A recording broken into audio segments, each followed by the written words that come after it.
Solo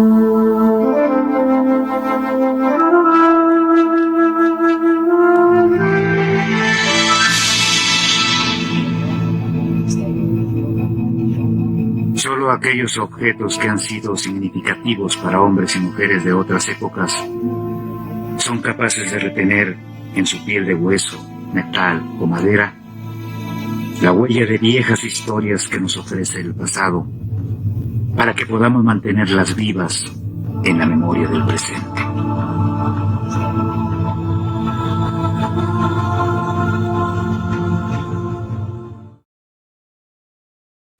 Solemos pasar buena parte de la vida lamentando lo poco que tenemos, soñando en todo lo que haríamos si tuviéramos más.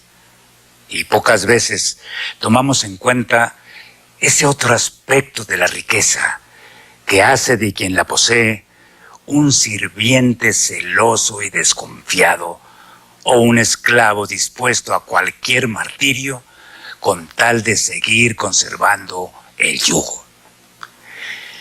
Esta olla es un ejemplo de lo que puede llegar a convertirse alguien que en algún momento de la vida confundió el sentido de los bienes y se llevó a la tumba tan solo los males. En cuanto enviudó Cecilia, vendió las tierras y lo de qué valor tenían para emigrar al pueblo.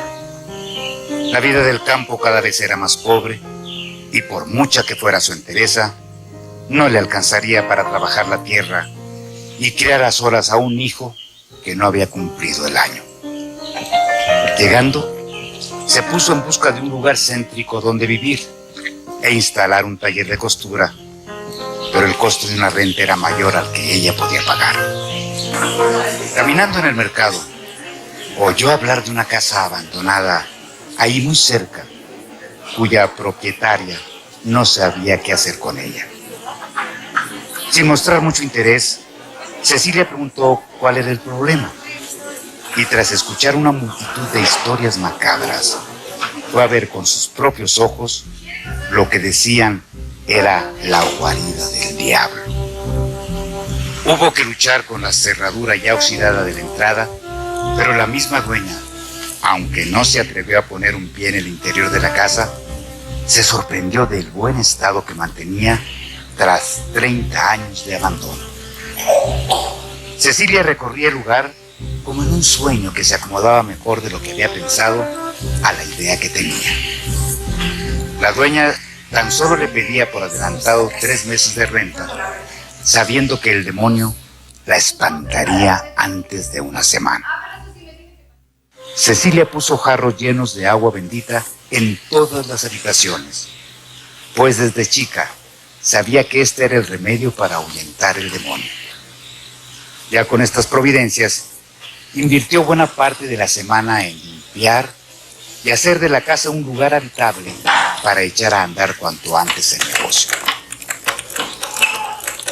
Tan atareada estaba que apenas le quedaba tiempo para preguntarse por qué su niño lloraba y no parecía encontrar sosiego a pesar de estar comido y bañado. Solo en sus brazos dormía y no jugaba a menos que hubieran salido de casa. Fue en la noche de luna llena, cuando apenas se había ocultado el sol, que comenzaron a escucharse los jadeos de alguien que tuviera problemas para respirar. Luego, fue resultando difícil mantener encendida una vela, a pesar de que todas las ventanas estaban cerradas y no había corrientes de aire. Conforme pasaban las horas, se hacían más audibles y agónicos los esfuerzos de esa respiración que se ahogaba, y como si faltara oxígeno en toda la casa, los cerillos que Cecilia encendía para mantener prendida la vela se extinguían sin producir flama. Abrazada a su hijo, ajeno a todo ese entierro, Cecilia fue cayendo en la somnolencia, repitiéndose 1 y 1000 veces que solo era una pesadilla. Entre sueños afiebrados, creyó oír un gemido débil, moribundo, más aterrador que cualquier grito, y despertó a la verdadera pesadilla. Su hijo no estaba a su lado. Loca de miedo, se levantó a buscarlo en los rincones de la habitación. Sintiendo que el alma se le salía del cuerpo, entró en la cocina y allí, junto al fogón, lo encontró feliz jugando con un par de cucharas. Ya estaba amaneciendo. Los jarros con agua bendita se habían volcado. Podía estar tranquila. Aquello no podía ser obra del demonio, sino manifestación de un ánima buscando quien la ayudara. Los ruidos del espíritu parecían hacerse más discretos y breves conforme la luna menguaba en las noches del cielo, pero una serie de pequeños accidentes le entorpecían a Cecilia su trabajo. Agujas que desaparecían, hilos recién comprados que se podrían, manchas que arruinaban las telas. Para colmo, su hijo agarró la maña de permanecer la mayor parte del tiempo en el sitio donde lo había encontrado, junto al fogón, pero por lo menos ya parecía más contento y no lloraba. En mala hora, se le ocurrió contar a Cecilia el descubrimiento de que en esa casa no había diablo alguno, sino un alma en pena. Como por entonces se creía que donde había espíritu chocarrero debía haber dinero enterrado, pronto la casera se apersonó en la casa con un peón para hacer agujeros por todos lados con el pretexto de realizar una obra pía que liberara de su yugo a un alma del purgatorio. No fuera a ser que otro se le adelantara a practicar el milagro y se quedara sin el tesoro.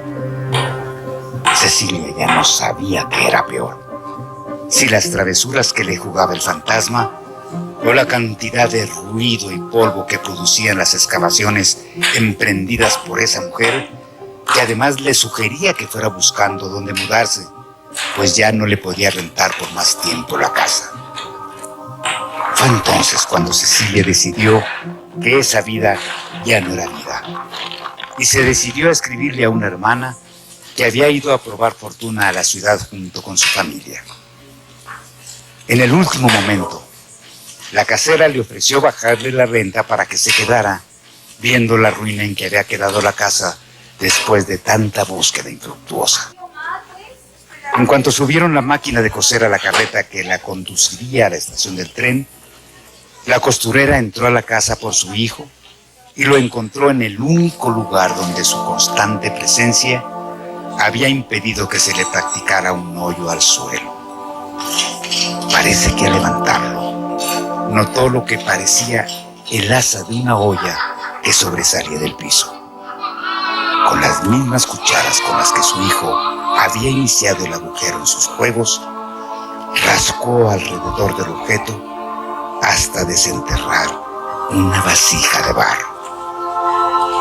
Como tardaba en salir, pero tampoco se atrevía a entrar sola a esa casa para ver qué pasaba, la casera reavivó su desconfianza y en cuanto estuvo fuera Cecilia, se empeñó en esculcarla, llamando particularmente su atención la olla de barro que tenía amarrado un paño en la boca a manera de tapa.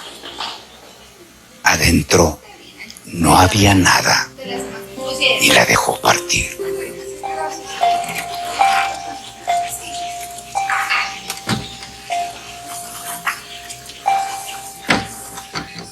Fue hasta que Cecilia se reunió con su hermana y desempacaban, cuando comprobó que por mucho cuidado que se aplique en el embalaje, después de una mudanza, siempre hay algo que se rompe.